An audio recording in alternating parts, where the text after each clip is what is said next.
Bonsoir les amis, ce soir la vidéo sera rapide. Nous nous réglons pour contourner les blocages et la censure de YouTube qui, comme vous le savez pour nos fidèles lecteurs, m'a bloqué une vidéo hier soir où j'osais dire que chez Hanouna, on n'avait pas le droit de dire que les djihadistes qui tuaient en criant Allah Akbar étaient des musulmans.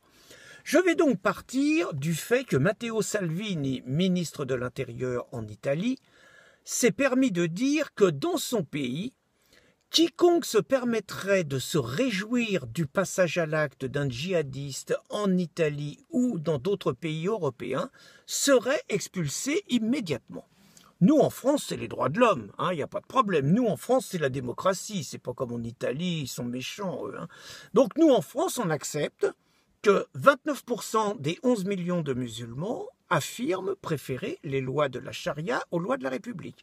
En France, on accepte que 50% des musulmans âgés de moins de 50 ans disent, dans le même esprit, préférer la parole du prophète et la loi du prophète aux lois de la République. En France, on accepte que 12 000 fichiers S qui ne sont pas encore passés à l'action, mais dont on attend qu'ils passent à l'action, demeurent en liberté.